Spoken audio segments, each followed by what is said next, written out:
But we're here for a reason today that is very exciting, and I'm thrilled to announce that at my direction, the United States Air Force is moving forward with the world's first sixth-generation fighter jet. Number sixth generation.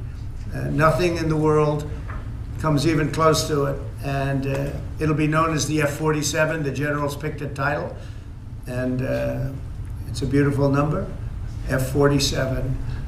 It's something the likes of which nobody has seen before in terms of all of the attributes of a fighter jet. There's never been anything even close to it, from speed to maneuverability to what it can have to payload. And this has been in the works for a long period of time. After a rigorous and thorough competition between some of America's top aerospace companies, the Air Force is going to be awarding the contract for the next generation air dominance platform to Boeing. As you know, it was highly competed for. There was a lot of competition, generals, and it's been going on for a long time. Very, very tough competition, but this plane is produced numbers that nobody's ever seen before. The F-47 will be the most advanced, most capable, most lethal aircraft ever built. An experimental version of the plane has secretly been flying for almost 5 years, and we're confident that it massively overpowers the capabilities of any other nation. There's no other nation. We know every other plane. I've seen every one of them, and it's not even close. This is a next level. You know, level 5 is good. This is level 6, they say. The F-47 is equipped with state-of-the-art stealth technology. It's virtually unseeable and unprecedented power. It's got the most power of any jet of its kind ever made. Maneuverability, likewise, is there's never been anything like it, despite the power and speed. Its speed is top.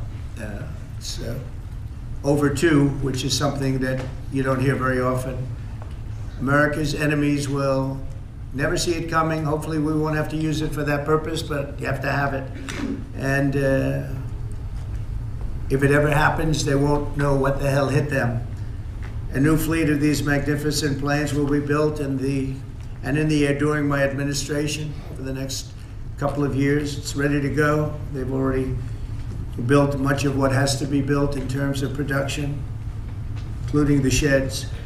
We'll ensure that the USA continues to dominate the skies. We've given an order for a lot. We can't tell you the price because it would give way to some of the technology and some of the size of the plane, good-sized plane.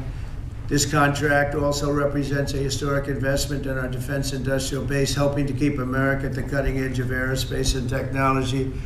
Our allies are calling constantly. They want to buy them also, and certain allies will be selling them, perhaps toned-down versions. We like to tone them down about 10%, which probably makes sense because someday maybe they're not our allies, right? But I would like to ask Secretary Hegseth, who's doing a fantastic job. He's really been very inspiring in so many ways, and I must say that before he speaks, we have had record people wanting to join our military in the last 2.5 months, literally since this, I think probably since the election, November 5th, but especially since we came to office and since I announced Pete. He's young, he's smart, he's strong, he loves it, and they love him, but we've had record numbers of people wanting to join our military. Now, if you go back 6 months, it was the exact opposite. You had record numbers of people not wanting to join the military. Now you have record numbers of people wanting to be in our military, and that's a great honor. That shows you we're really on the right track. So, Pete, maybe say a few words. Sure. Please. Well, Mr. President, this is a big day. This is a big day for our warfighters. This is a big day for our country, a big day in the world. The name of this program is the Next Generation of Air Dominance. And Mr. President, because of your leadership, your clarity, America is going to have generations in the future of air dominance because of this 6th generation fighter. We've had the F-15, we had the F-16, the F-18, the F-22, the F-35. Now we have the F-47, which sends a very direct, clear message to our allies that we're not going anywhere, and to our enemies that we will be able to project power around the globe unimpeded for generations to come. Mr. President, this is a gift to my kids and your kids, to my grandkids and your grandkids.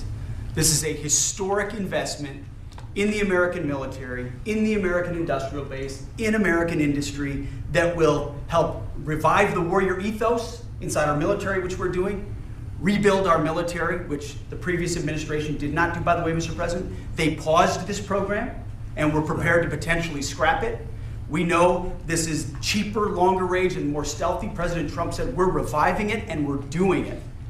And then we are also going to reestablish deterrence. Under the previous administration, we looked like fools. Not anymore. President Trump has reestablished American leadership. The F-47 is part of it. And Mr. President, thank you for having the courage to do it and leading the way for all our warfighters. Thank you very much, Pete. One of the things I will say, but the generals are going to speak in just a couple of seconds, but this plane flies with drones. It flies with many, many drones, as many as you want, and it's a technology that's new, but it doesn't fly by itself. It flies with many drones, as many as we want, and that's something that no other plane can do. So I'd like to introduce, if I might, Air Force Chief of Staff General David Alvin, and also General Dale White, two incredible people that I've known over the years, but I got to know them really well over the last few months. And would you say a few words, please, General? Thank you very much, Mr. President. Mr. President, Mr. Secretary, thank you so much for your unwavering commitment to our military. I will say this is a big day. This is a big day for our United States Air Force as well. You know, air dominance is not a birthright, but it's become synonymous with American air power. But air dominance needs to be earned every single day. And since the earliest days of aerial warfare, brave American airmen have jumped into their machines, taken to the air, and they've cleared the skies. And whether that be clearing the skies so we can rain down destruction on our enemies from above, or we can clear the path for the ground forces below, that's been our commitment to the fight, and that's really been our promise to America. And with this F-47 as the crown jewel in the next generation air dominance family of systems, we're going to be able to keep that promise well into the future. I also want to thank everyone from industry and with the government, our engineers, who have worked tirelessly on this program to bring it where we are right now today. This shows that American talent, American skill, and American determination are second to none, because this platform is second to none. So we believe that this provides more lethality, it provides more capability, more modernized capability in a way that is built to adapt. This, along with our collaborative combat aircraft the President talked about with drones, this is allowing us to look into the future and unlock the magic that is human-machine teaming. And as we do that, we're going to write the next generation of modern aerial warfare with this. This enables us to do this. The manner in which we put this program together puts more control in the hands of the government, so we can update and adapt at the speed of relevance, at the speed of technology, not at the speed of bureaucracy. This is more Air Force. This is more options for the President. We say as our mission in the United States Air Force is to fly, fight, and win air power anytime, anywhere. If you want to go anywhere, you have to have a platform that gets you anywhere. This provides the President options from the very one end, which is a quick response, and then we can get right back into fighting stance without having to deploy troops that are going to take maybe months and cost more lives. We can be back in fighting stance and maybe we restore that deterrence. All the way to decisive victory as part of a joint force that is the most lethal and capable military ever known in history. That's what we provide now, and this allows us to provide it into the future. It's more deterrence, more capability. It's what peace through strength looks like into the future, Mr. President. And so we're very proud to do that. And all we can say is, on behalf of the United States Air Force, let's deliver. Thank you very much. Thank you, General. Would you like to say something? No, sir, I'll just double on what the chief said. He knows what to do. He knows who the boss is. That's exactly right. Air superiority is what it's all about, and this is what we'll deliver. That's great. Thank you very much. Great job. We've worked together long and hard on this, and this was a big secret. In fact, we don't show too much of the plane for that reason. You see what we show? You see how beautiful that is, but that's just a very small part of it. Sure. I wasn't surprised. I was wondering how much are you going to show when they came in with that. You see a wheel in the front? That's about it.